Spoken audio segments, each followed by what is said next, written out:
Buenas tardes. ¿Se nos oye? Perdonar el ligerísimo retraso, pero es que estaba atendiendo unas obligaciones que, en fin, ahora lo explicamos. Con todos ustedes, estos dos señores.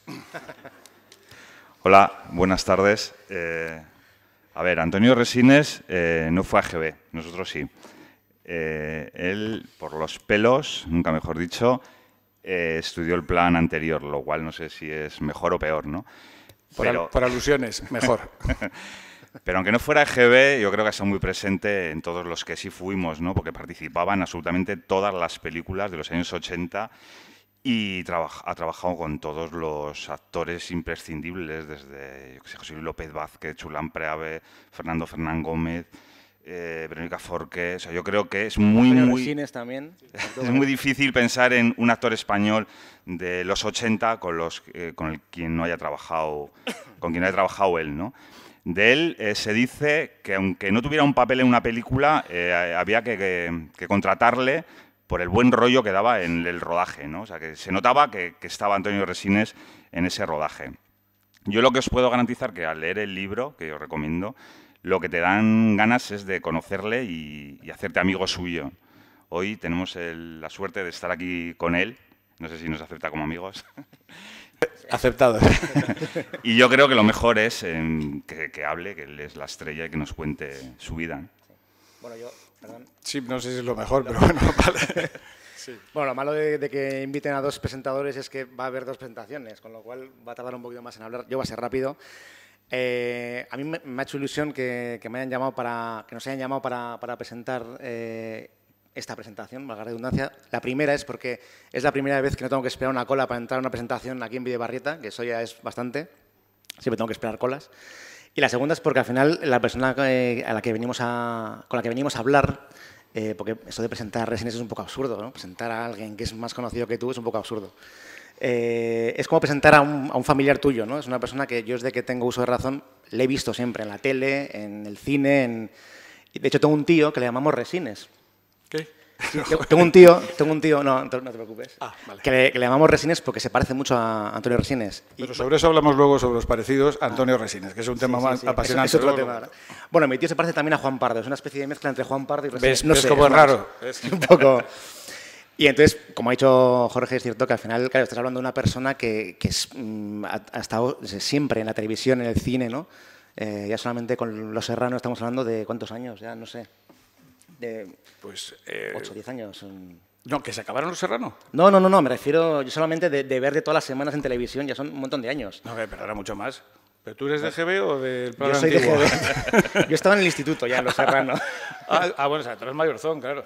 No, hombre, pero antes, joder, si he hecho 300 y pico capítulos de series. Yo es que no sé qué... Y no recuerdo nada, estoy preocupadísimo. Por eso he escrito el libro de memorias, para que... Pero, en fin, bueno, yo luego os lo cuento. Y luego yo empezaría por el principio y te preguntaría cómo era Antonio Resines de niño y qué quería ser de mayor. Joder.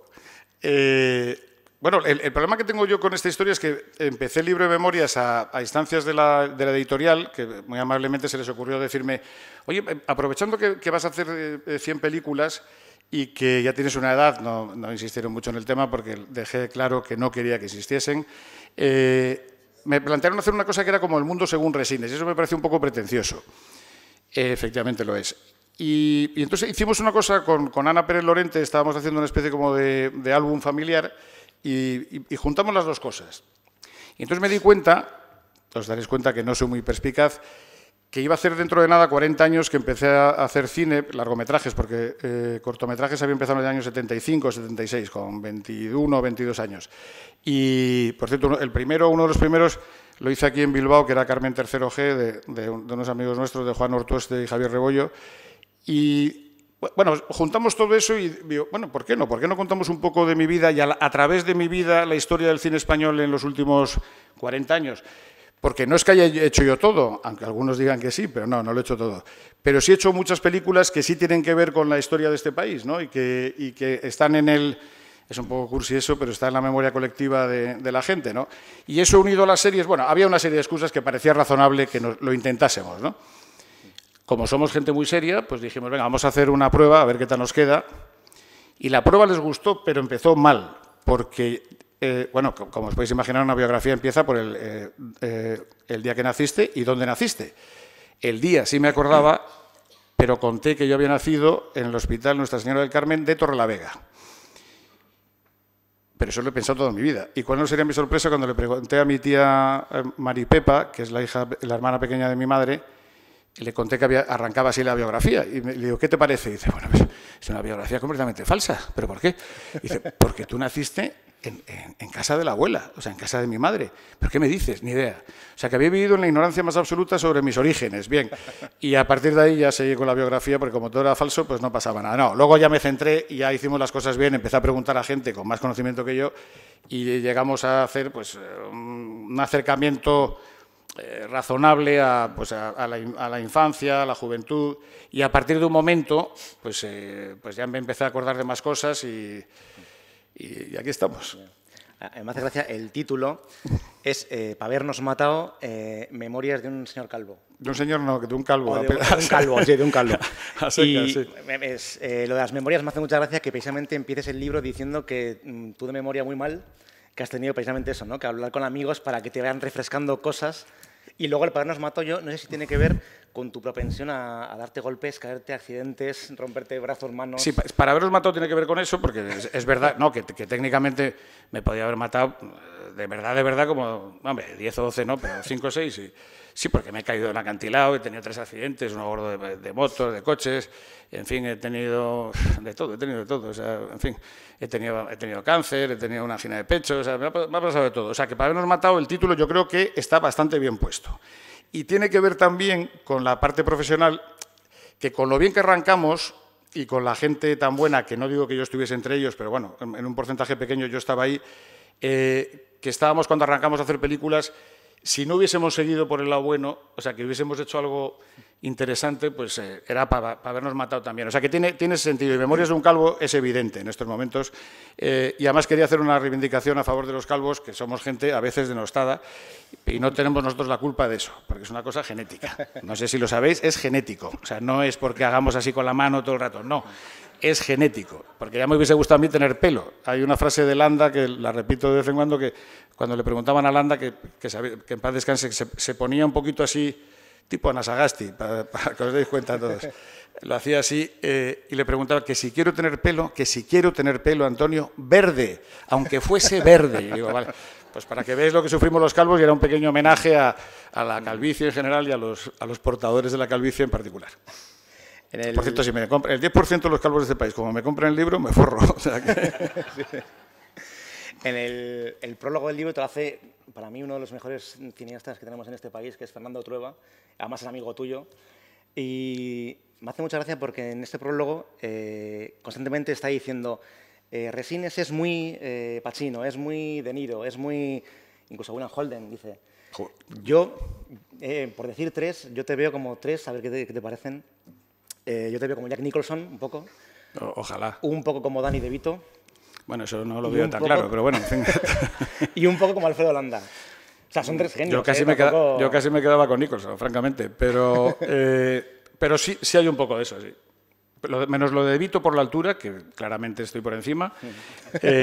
No muy por encima, pero por encima. Y lo otro... Pero yo, fíjate, por supuesto no tengo nada que ver ni con De Niro ni con Pacino. Me imagino que se refiere a otro tipo de cosas, ni con Nicholson, que últimamente me doy un aire. No, pero sí, a mí me gustan más los españoles y los italianos. O sea, sí tengo más que ver... No con Gassman ni con Mastroianni, que siendo unos cómicos magníficos eran tíos muy implantados y muy guapos, pero sí más con Sordi, sí más con Hugo Tognazzi, sí más con Pepe Isbert, bueno, en raro, pero sí más con López Vázquez. O sea, toda esa gente a mí me parece mucho, sí más con Landa, evidentemente. No comparándome con ellos, porque hay que recordar que esta gente que he nombrado y los que has nombrado tú, pues son unos actores de una categoría espectacular. Pero bueno, sí me veo más cercano a ellos. Y lo que sí tengo a gala, de las pocas cosas que tengo a gala, es que he trabajado con todos, no con los italianos, y chico, no digo que lo haya hecho bien, pero no he desmerecido. O sea, no me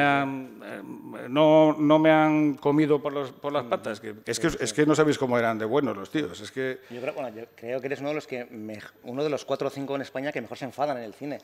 sea, yo pondría a Fernando Fernán Gómez, a Alfredo Landa, a Agustín González, que a mí me parece... Bueno, Agustín González era el mejor. Enfadarse al mejor. Yo es que no podía con él, porque cada vez que se enfadaba, joder, nos dábamos toda la vuelta porque se le torcía la cabeza, hacía unas cosas asombrosas, era como decía, que se enfada Agustín González, todos nos dábamos la vuelta ya porque era... No, hombre, pues te agradezco porque es un cumplido, es muy difícil enfadarse. Sí, sí. Landa decía que él era, que era buen actor, pero que era el mejor actor del mundo, pues Landa era un poquito exagerado, el actor del mundo que mejor comía en escena, sí. Se le entendía cuando comía. Sí, no, pero ¿cómo se puede comparar eso? No, pero no porque hablase, sino que le veías al tío y era verdad que le veías y repetías, porque a veces hay que repetir las escenas, y joder, el tío comía con una intensidad como si fuese la primera vez que había visto el plato ese, y claro, eso tiene un mérito. Sí. Bueno, yo me quedo con lo de enfadado mejor, era como... Pero bueno. Vamos a volver a tus años en la universidad, ¿no? En el libro nos enteramos que empezaste a estudiar Derecho y terminaste Periodismo. Bueno, no, imagen. Y bueno, imagen. Sí. ¿Te hubieras imaginado cómo hubiera sido un Antonio Resines abogado o periodista si no te hubieras dedicado a actuar? No, esto va en serio. No, porque lo de abogado empecé porque mi padre es abogado y, bueno, pues en esa época, estamos hablando del año 70, 71, pues había que hacer algo. Te pedían, si venías de una familia de clase media, pues te pedían que tuviese una licenciatura y parecía lo lógico, yo había estudiado letras, que hiciese abogado porque filosofía... pues tampoco yo no tenía aptitudes, francamente, y luego estaban las lenguas clásicas, que tampoco, y luego nada más, porque, bueno, geografía e historia, bueno, abogado. El caso es que me metí ahí, me suspendieron, y mientras tanto, me había pasado una cosa que eso también fue una cuestión de suerte, se habían cerrado las escuelas oficiales de cinematografía, periodismo y publicidad. Y entonces habían hecho una historia nueva que era Ciencias de la Información, que era licenciatura, y tenía 3 ramas, que eran imagen audiovisual, periodismo y publicidad. Y yo me metí en imagen.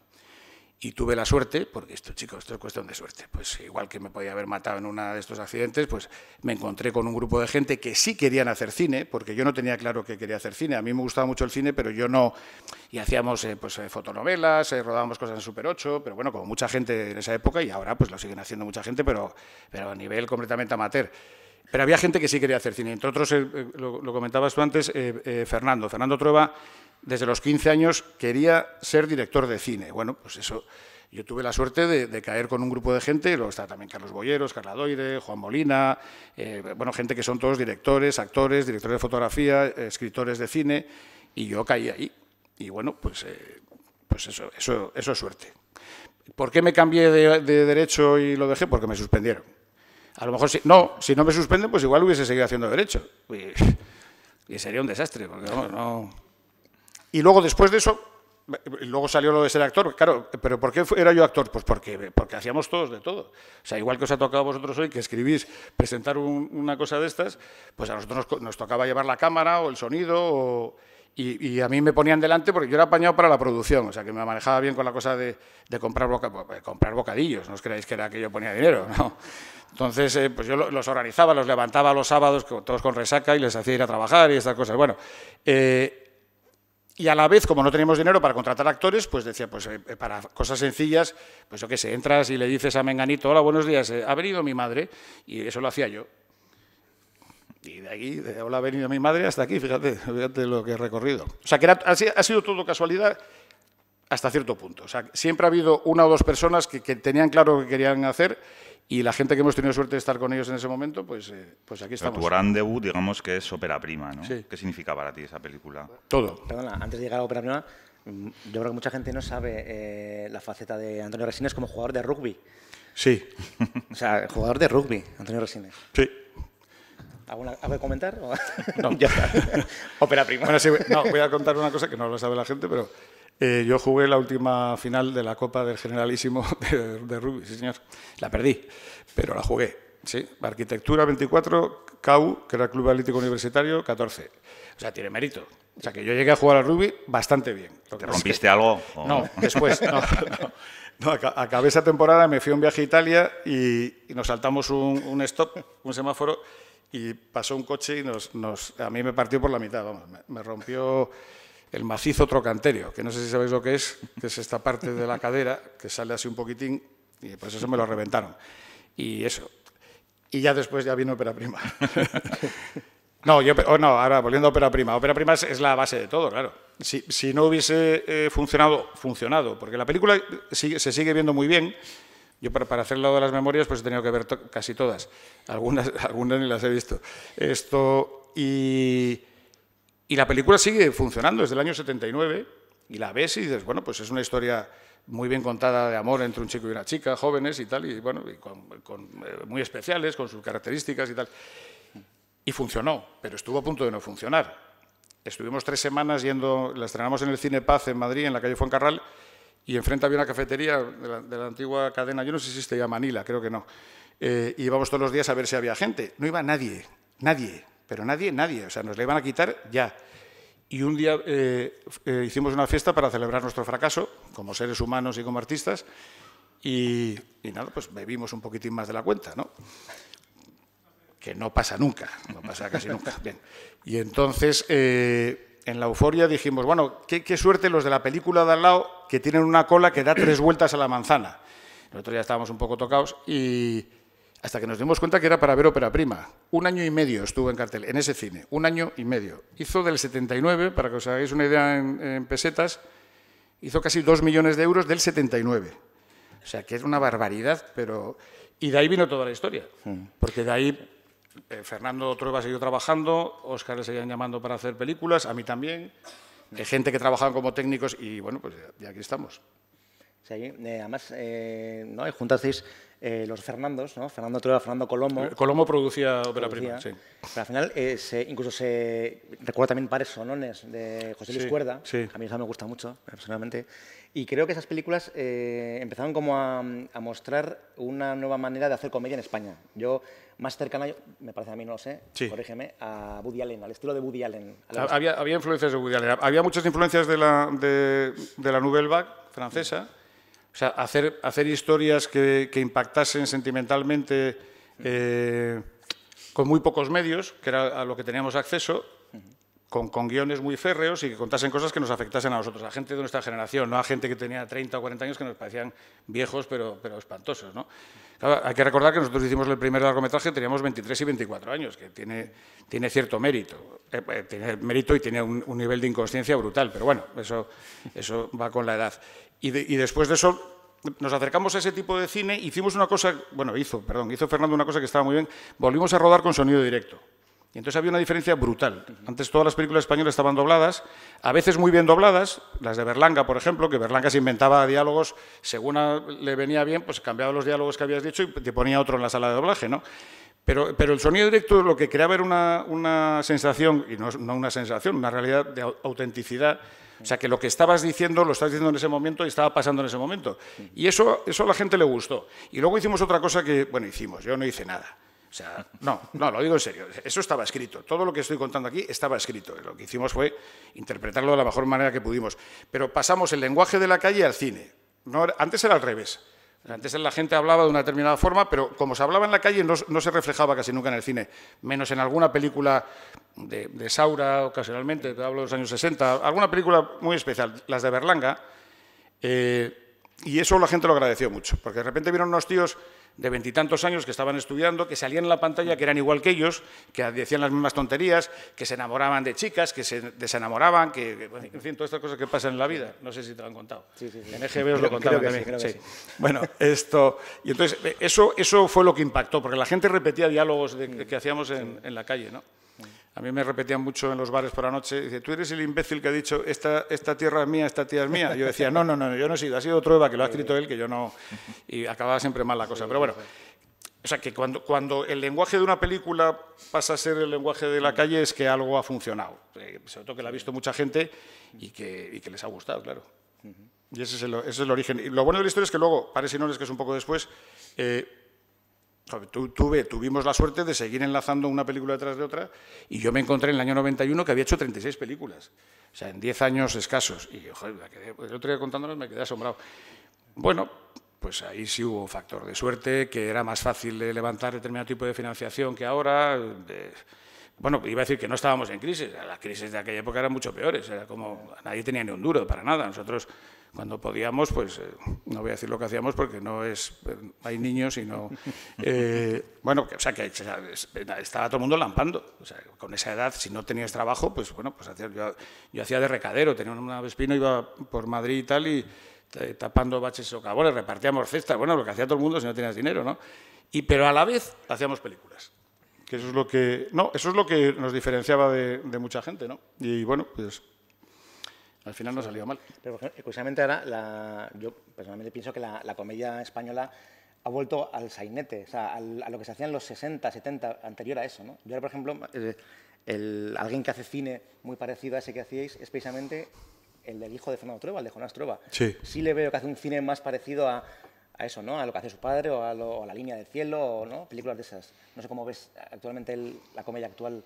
Bueno, hay un problema fundamental que es que determinado tipo de películas no se ven. O sea, por ejemplo, las de Jonás, la última sí, porque tiene una distribución normal, pero no se ven, porque son circuitos que la gente no tiene acceso, son circuitos, no son los circuitos comerciales al uso. Entonces, eso por un lado es bueno porque haces lo que te da la gana, con muy poco dinero. Esas películas normalmente están hechas con 10, 15, 20.000 euros, no cobra nadie, y si por casualidad viene Dios y te saluda, pues se reparte el dinero que recaudes, pero muy poco más. Entonces, ese es un problema. Pero ha demostrado con la última, que es que si entras en cierta forma en el circuito comercial, te puede funcionar la película. Por ejemplo, esta última fue al Festival de San Sebastián a concurso. Bueno, tuvo mayor difusión. Se ha visto más, tuvo más difusión. Comercialmente no ha funcionado bien, pero ha tenido buena carrera internacional. Bueno, eso es un poco lo que hicimos nosotros. O sea, que salió así. Luego la gente pues ha tirado por el lado. Pero, por ejemplo, Fernando Trueba pues ha rodado películas fuera de España y han funcionado unas mejor, otras peor, pues eso es normal. Pero ha rodado con Dalit Hanna, con las mujeres, ¿cómo se llama la mujer de banderas? Melanie Griffith. Bueno, en fin, quiero decir que ha rodado en Estados Unidos, en inglés, o sea, y mucha gente de aquí, en los últimos casos, Bayona, Amenábar, es gente que tiene una carrera fuera. Bueno, pues eso puede pasar. Y todo el mundo tiene que empezar pues desde abajo. Lo bueno de ahora es para la gente que quiera empezar a hacer cine, lo bueno ahora es que los medios, o sea, con cualquier cámara se puede contar, con cualquier aparato se puede contar una historia, y eso es muy bueno. Antes tenías que tener la película y luego proyectarla en un cine y tal, y ahora es mucho más sencillo eso. Con los sistemas digitales es más fácil.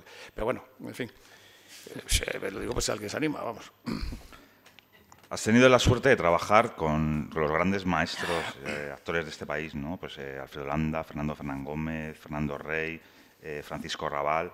¿Qué has aprendido de ellos? ¿Cómo son ellos en...?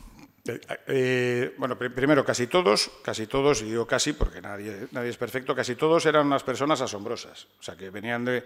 Es gente de otra, bueno, evidentemente de otra generación, pero quiero decir que las vivencias suyas eran muy distintas. La mayoría de la gente habían ya nacido antes de la Guerra Civil, pasaron la Guerra Civil en un sitio o en otro, y luego la formación es muy distinta, vienen todos del teatro, muy poca gente salía directamente del cine, y eso pues, les hacía ser de una forma distinta. Y luego había algunos que eran...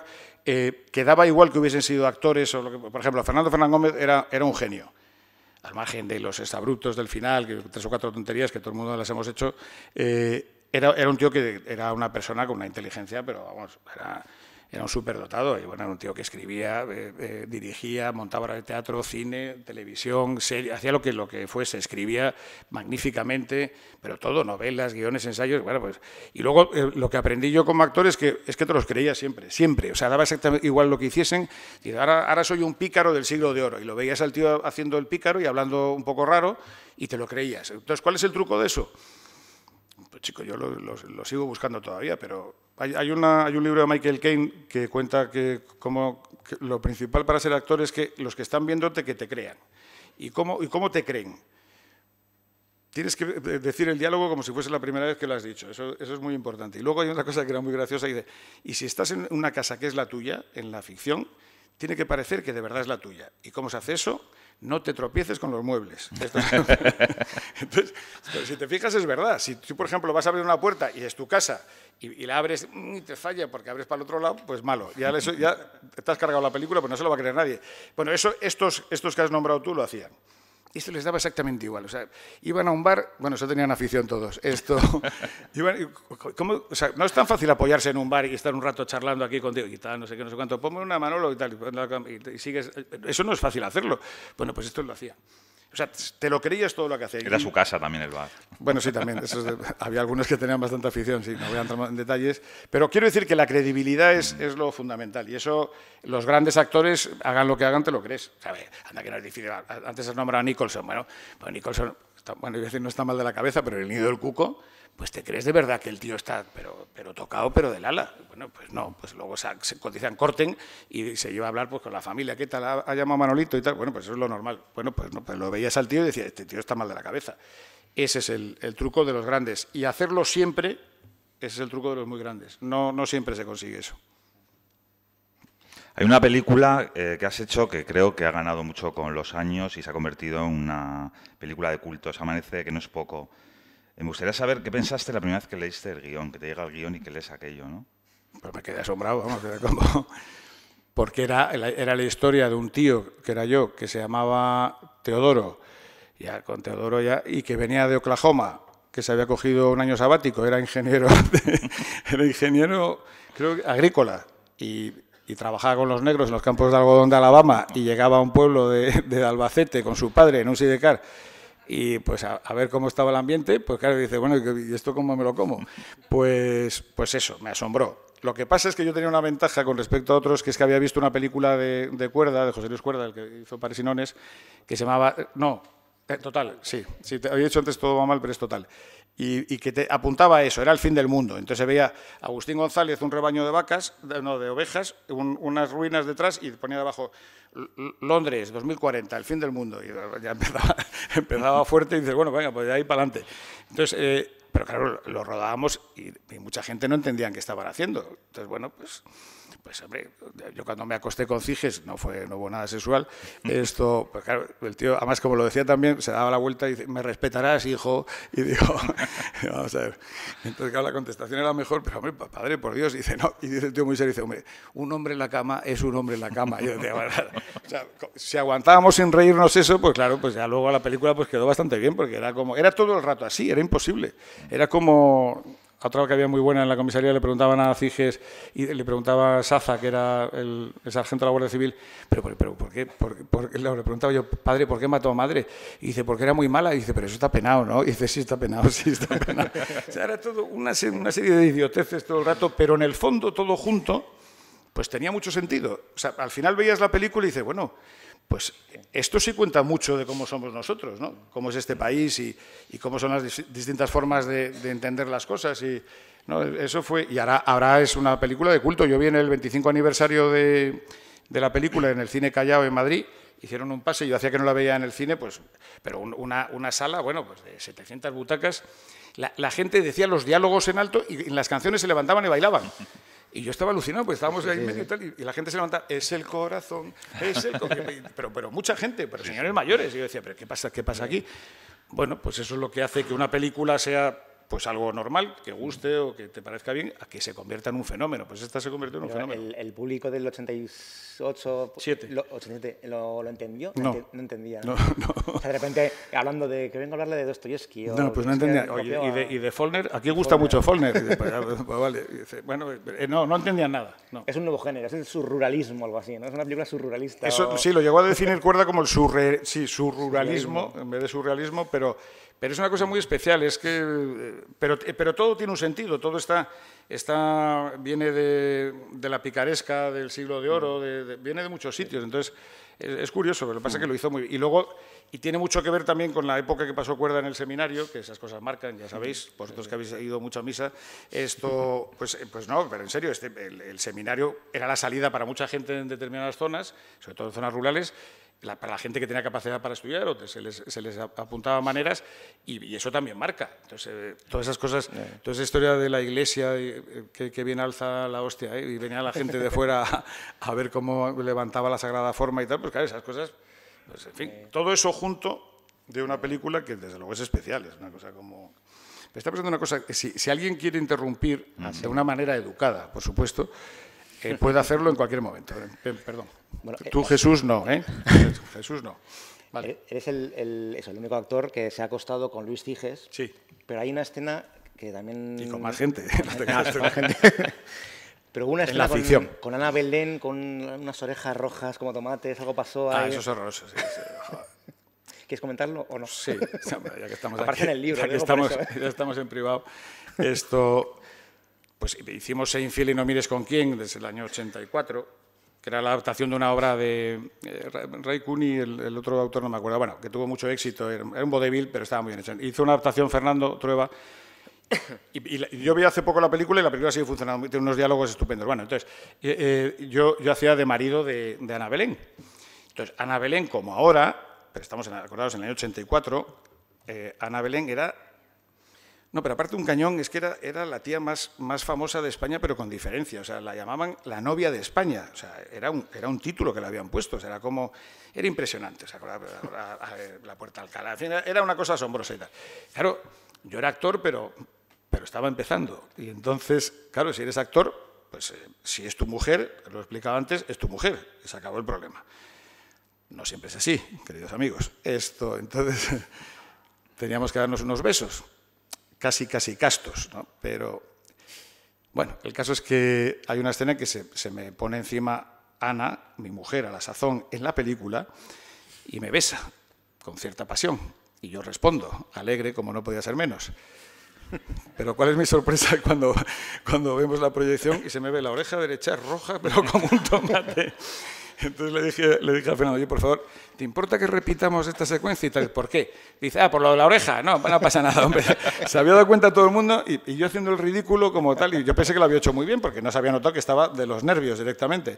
Y nada, pues sale en el... Si alguna vez veis Seinfeld otra vez, fijaros una escena que estoy... Y se me ve una oreja, pero como un semáforo, una cosa asombrosa. Bueno, ya luego aprendí a controlar mis emociones, más o menos. Pero esa fue... No, ahí ya decidí que tenía que disimular mejor, porque no podía ser eso. No, pero esas me han pasado muchísimas, pero bueno, en fin. Bueno, pues eso. Otra cosa, bueno, ya que estamos en Bilbao, a principios de los 90 te llamó Enrique Urbizu, ya habías hecho con él Tu novia está loca. Tu novia está loca, sí. Pero quiero hablar de Todo por la pasta, que es... yo no sé cómo lo sentirías tú. Yo creo que para el espectador fue... como cuando López Vázquez hizo Mi querida señorita o Landa hizo El crack, que era la primera vez que se veía a cine serio, además en un papel de cabrón, o sea, de malo. Sí, de malo, muy malo. No, pero pero con una diferencia con los que has nombrado, que la película, que yo creo que es francamente buena, por cierto, creo que está por ahí el guionista, pero bueno, sí, no le veo ahora, pero creo que está. Ahí está, Luis Marías. Está ahí el guionista de Todo por la pasta, una gran persona, un ser humano excepcional. Esto como director ya... Pero bueno, que es broma. Bueno, no, pero lo curioso de esto es que no tuvo éxito. O sea, tuvo muy buenas críticas, pero no tuvo éxito de público, con lo cual no lo vio mucha gente.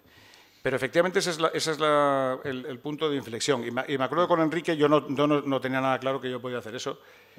Y la película tiene más de un pase. La película la ves ahora, sí. Aparte que tocaba el tema del GAL, era una película interesantísima. Y luego pues tocaba pues la codicia, la corrupción, en fin, era una película que ahora mismo es de una actualidad brutal y es del año 91 me parece, ¿no? 90-91, sí, más o menos.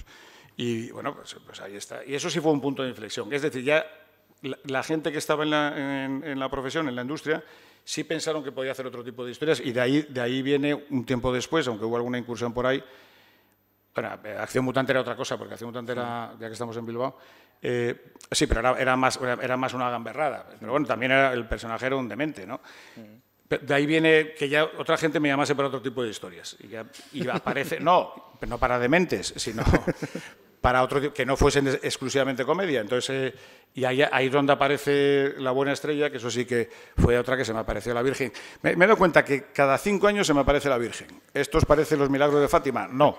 Es que es verdad, porque si veo la filmografía, que está a vuestra disposición en un libro que se vende a la salida, magnífico, no, en serio, pues cada 5 años hago una película o participo en una película, no hago yo, la hacemos mucha gente, pues que, chico, ahora se puede decir, ya me da igual, pues que no está mal. O sea, y algunas, pues que están bien. Y entonces, bueno, pues eso tiene un mérito. Igual que lo de las ediciones vuestras del libro, que son... ¿Cuántas lleváis, por cierto? También se vende a la entrada, ¿eh? Hemos visto 27. ¿27 ediciones? Sí. Joder. Yo tengo una gran curiosidad. No, yo también. ¿Cómo coño lo habéis hecho? Leyendo tu libro, he descubierto que conociste al gran Torrebruno. un Sí. gran icono para todos los niños de la EGB. ¿Qué nos puedes contar de él? Bueno, era? calla, que he leído el capítulo de Torrebruno y está muy bien. Bueno, la referencia que hacéis de Torrebruno, que no es... Pues bueno, eso igual no lo sabéis, pero era conde o varón. No, varón o conde de Torrebruno, sí, sí. Y el tío tenía un castillo, sí, sí, es verdad. O sea que, bueno, coño, porque lo estoy diciendo en serio. O sea que, pues le ves a el tío no tenía pinta de conde, pero ¿qué pinta tiene un conde? Pues no lo sabemos tampoco. O sea que era o varón de Torrebruno o algo así. Y tenía el título. Lo que pasa es que no tenía posibles y por eso se vino a España, pero el título lo tenía. Y bueno, joder, lo de Torrebruno, ahora que el hombre ya no está aquí, pues era un tío estupendo, muy buena gente y tenía un problema, que es que se ve lo del torrao, lo de la cabeza. Claro, que si eres alto, pues si te pintas la cabeza no se nota, pero si eres bajito, joder, es que es una putada, porque claro, estabas hablando con él y claro, él me llegaba a misa, entonces... Mirabas, es que es imposible no mirar para abajo, o sea, ¿qué vas a hacer? Si tienes un tío que te está mirando de aquí, pues le tienes que mirar. Entonces tenía todo esto, un trenzado, pero una cosa, o sea, tardaba el tío 1 hora en hacerse unos apaños aquí en la cabeza, pues para que no clarease el cartón. Y claro, pues era tremendo porque, joder, hasta que te acostumbrabas tenías que estar un rato mirando fijo para que no te diese la risa y eso, o sea que... Pero bueno, aparte de eso era un tío estupendo y, bueno, ese fue... os ha salvado la vida a vosotros, que sois una pandilla de desgraciados todos, hombre, que no... Menos mal que estaba Torrebruno y los payasos de la tele, que si no, vamos... A mí eso me tocó con mi hijo, ¿eh? Pero bueno, esto lo voy a leer porque no lo sé de memoria. León, de Ópera Prima. Teodoro, de Amanece que no es poco. Blas Fontiveros, de La niña de tus ojos. Rafael, de La buena estrella. Ramón Yarritu, de Acción mutante. Utrilla, de Celda 211. El Smith, de Los ladrones van a la oficina. Diego Serrano, de Los Serrano. ¿Cuál de estos personajes te ha marcado más? Si te tuvieras que quedar con uno solo, ¿cuál es el que más te ha marcado? Bueno, no, esto ya es un tópico, pero bueno, si no hubiese hecho el primero, que era León, en la Ópera Prima, no hubiese hecho los demás, y si no hubiese funcionado. Pero siempre me preguntan que a cuál me parezco. Y que, ¿tú eres igual que Utrilla? Pues no soy igual que Utrilla. Utrilla es un hijo de la gran puta, o sea, que yo no soy así, pero bueno. El que más se parece a mí de verdad, es Diego Serrano, probablemente. No, yo no voy con una escobilla por la calle. El otro día estábamos en la Feria del Libro y me vienen 3 anormales de EGB, y me vienen los tíos con una guitarrita y se ponen a cantarme 1 más 1 son 7 y me saca uno el libro, menos mal que me compraron el libro, nos lo firmas el libro y después del libro sacan los tíos una escobilla para que les firmase la escobilla. Bueno, o sea, que se cachondearon de mí, quiero decir. Esto, pero probablemente, no, ahora en serio, probablemente en algunos aspectos, no en todo, en algunos aspectos... De cómo era Diego Serrano, de Los Serranos, sobre todo al principio de la serie, porque ya luego se nos fue un poco la olla. A ese sí me parezco bastante. Sí. Y mi mujer no es Belén Rueda, porque os estáis preguntando algunos, pero no... Cuando nos enteramos que íbamos a presentar el libro, hicimos como, bueno, preguntamos a nuestro alrededor, ¿qué le preguntarías a Resines? Eso es un peligro. Y hubo varias personas que nos hicieron la misma pregunta que yo te la tengo que hacer. No sé si no quieres no contestes. No, por Dios. ¿Por qué te has afeitado el bigote? Pero es que eso es un error. Es que además el bigote que te dijo Arturo Fernández que Sí. no te lo afeitaras. No, Arturo Fernández me dijo una vez que igual que él iba, ¿tú por qué te voy vestido yo así de gilipollas todo el día? Y le digo, pero si vas de traje vas muy elegante, Arturo. Y dice, bueno, de gilipollas. Y digo, ¿y tú por qué te has quitado el bigote? Y digo, pues es que yo eso es lo que te respondo a la pregunta y le respondo a Arturo. Yo salí con bigote la primera vez en Ópera Prima, pues porque en esa época tenía bigote, pero yo el bigote me lo quitaba y me lo ponía cuando me daba la gana. O me dejaba barba, yo qué sé, éramos, cuando tenía pelo hacía virguerías, era como...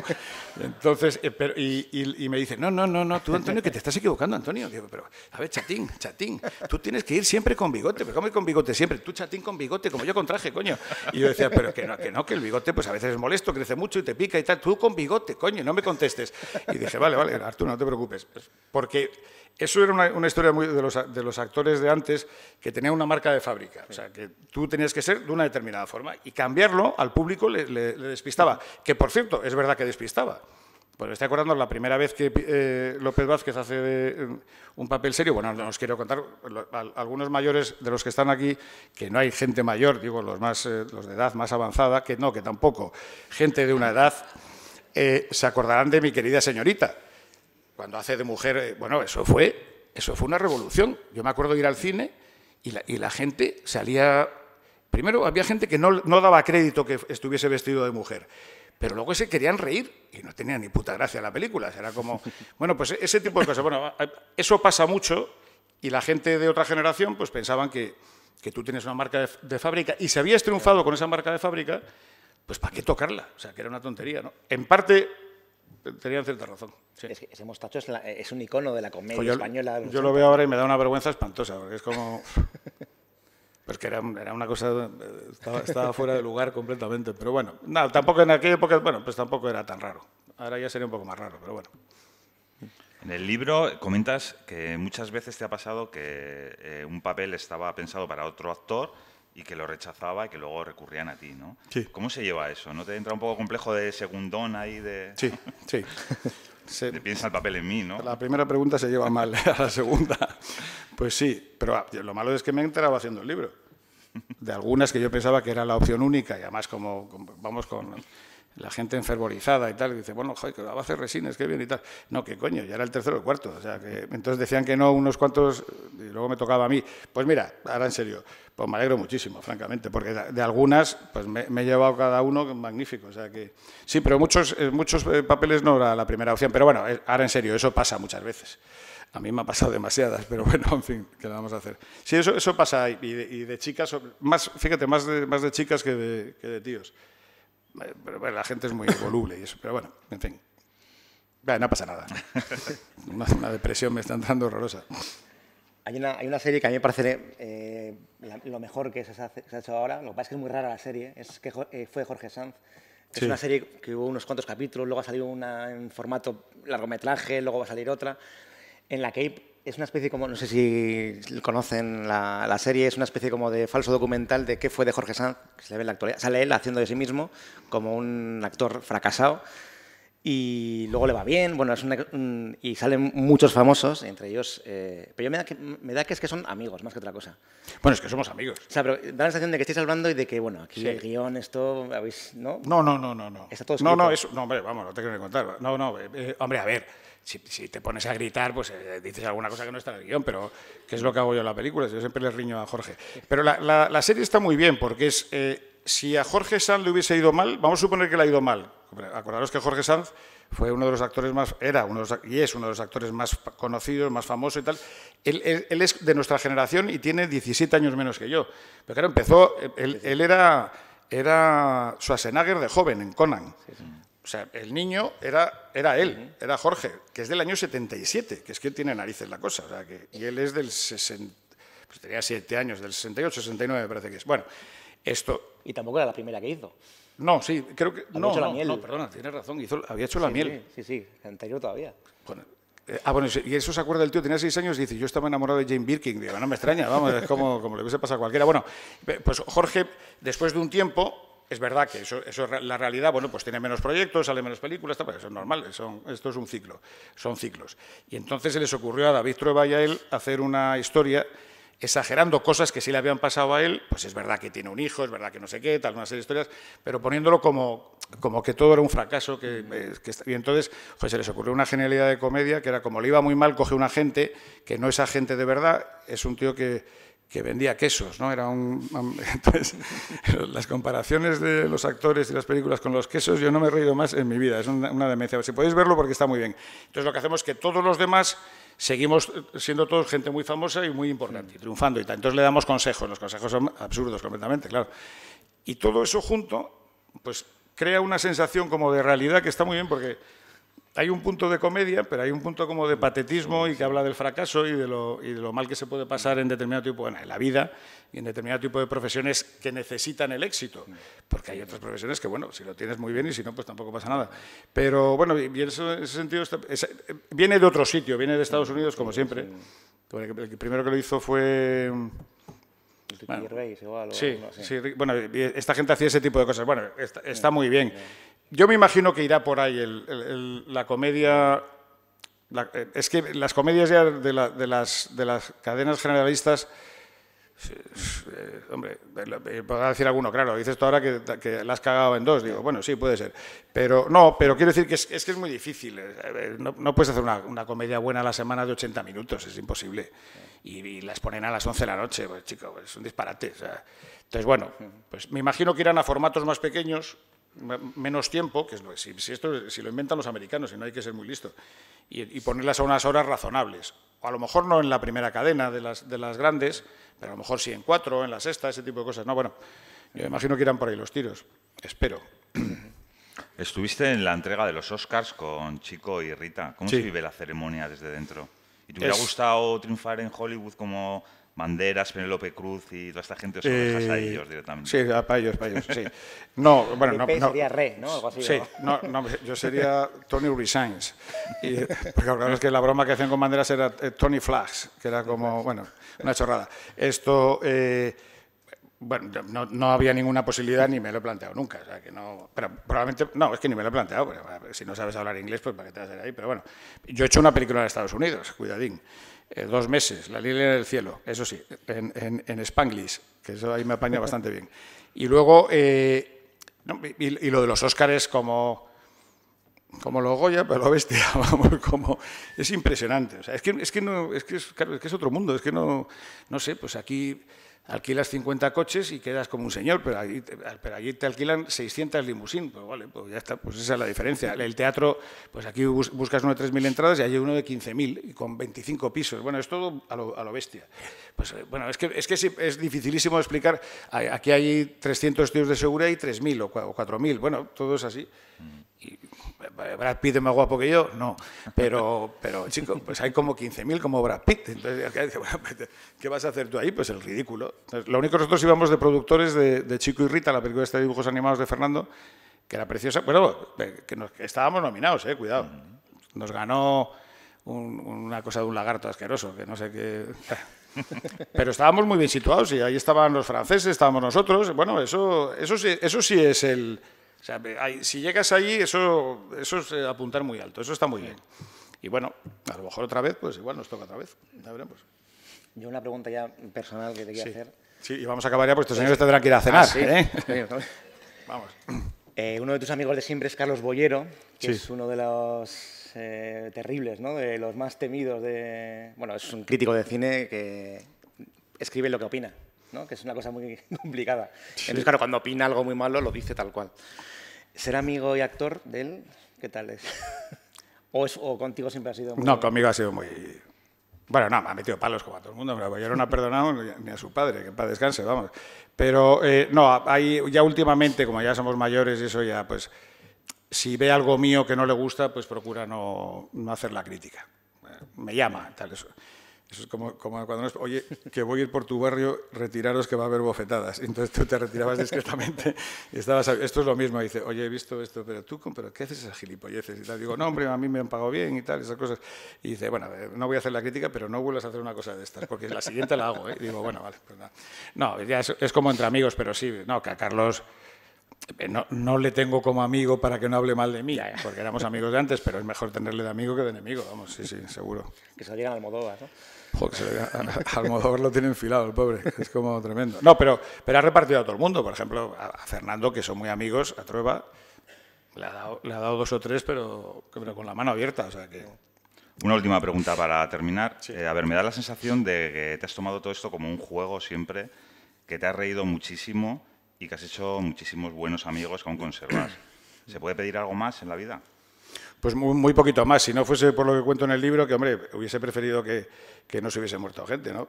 Pero, y que yo no hubiese hecho alguna putada que he hecho, y, en fin, pocas, y que me hubiesen salido mejor 2 o 3 cosas que he hecho. Bueno, pues todo eso me hubiese gustado que hubiese pasado distinto, pero el porcentaje de verdad es pequeño. Y con respecto a mi profesión, eso es la parte de la vida, ¿no? Pero con respecto a la profesión, que la suerte que tengo yo es que está muy implicada en mi vida, porque me gusta mucho lo que hago, pues yo es que no me puedo quejar mucho, porque sería como para darme de bofetadas. Porque es que a mí es que me gusta esto que hago y me lo paso muy bien. Hay que recordar una cosa, que para que la gente no se olvide, que lo de interpretar, que aquí le echa a la gente mucho rollo, actuar, interpretar, en francés es jouer y en inglés es play, o sea, es jugar. O sea, esto es hacer lo mismo que hacíamos, eso sí, te pagan, ¿no? Cuando jugábamos de pequeños a las casitas o a indios y vaqueros, y es lo mismo, lo único que, bueno, pues con una estructura distinta y hecho de una forma distinta. Pero si consigues reproducir eso, chico, vosotros que sois más de GB que yo, os acordáis que yo de pequeño, a nosotros nos pegaban en casa, en el colegio, por la calle, era un cachondeo aquello de mucho cuidado, pero yo no puedo decir que haya tenido una infancia desgraciada. Hay muchísima gente que sí, que por supuesto que lo puede decir. Pero yo recuerdo todo eso y yo me acuerdo de habérmelo pasado bien. Y bueno, pues eso es lo que he procurado, con mayor o menor acierto, he procurado hacer en esto de la vida. Muy bien. Bueno, pues si alguien quiere hacer alguna pregunta a estos dos señores, porque yo he acabado, ¿eh? Bueno, pues un aplauso para... No, muchas gracias por venir. Gracias, en serio.